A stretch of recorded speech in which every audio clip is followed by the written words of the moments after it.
امام ابو حنیفہ رحمہ اللہ تعالیٰ کا دور وہ دور تھا کہ جس میں نئی قوموں کے ساتھ نئے نئے مسائل پیش آ رہے تھے۔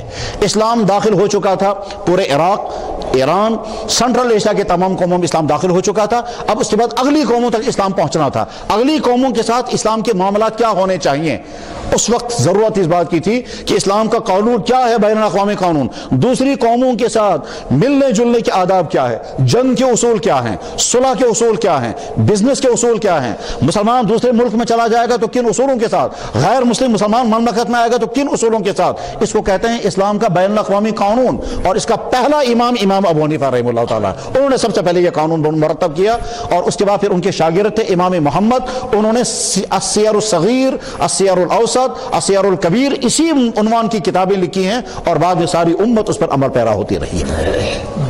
چونکہ امام ابو حنیفہ رحمہ اللہ تعالیٰ عراق میں تھے، اور عراق تو سب مرکز تھا پوری مملکت اسلامیہ کا، اس کا نتیجہ یہ ہوا کہ خلیفہ ہارون رشید نے امام ابو حنیفہ رحمہ اللہ تعالیٰ سے مطالبہ کیا کہ حضرت آپ جج بن جائیے۔ امام صاحب نے فرمایا میں جج بننے کے لیے تیار نہیں۔ کیوں؟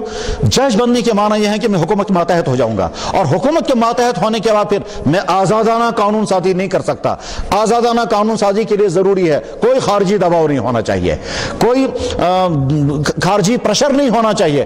آزادانہ قانون سازی کرنے کے لیے ہمیں ایک طرف سے قرآن، ایک طرف سے حدیث، ایک طرف سے امت کے مسائل، ایک طرف سے زمانے کے تقاضے، ان تمام کو سامنے رکھنا ہوگا، تب ہم آزادانہ قانون سازی۔ جب میں حکومت کا ایک فرد بن جاؤں گا، ملازم بن جاؤں گا، اس کے بعد پھر میں آزادانہ قانون سازی نہیں کر سکتا۔ بہت دباؤ ڈالا گیا، لیکن اس کے باوجود امام صاحب تیار نہیں ہوئے۔ اخیر میں امام صاحب کے شاگرد تھے امام ابو یوسف رحمہ اللہ تعالیٰ، ان کو اسلامی جج بنایا گیا، اور وہ قاضی القضات بنے، جس کا نتیجہ یہ ہو گیا کہ تمام عدالتوں کا نظام فقہ حنفی کے مطابق کھڑا ہو گیا۔ چنانچہ امت کہیں تو شافعی مسلک پر عمل کرتی تھی عبادات میں، کہیں حنبلی مسلک پر عمل کرتی تھی عبادات میں، کہیں کسی اور مسلک پر عمل کرتی تھی عبادات میں، مگر جب عدالتوں کا نظام آتا تھا وہاں فقہ حنفی کے مطابق، کیونکہ جج جو تھا وہ حنفی تھا۔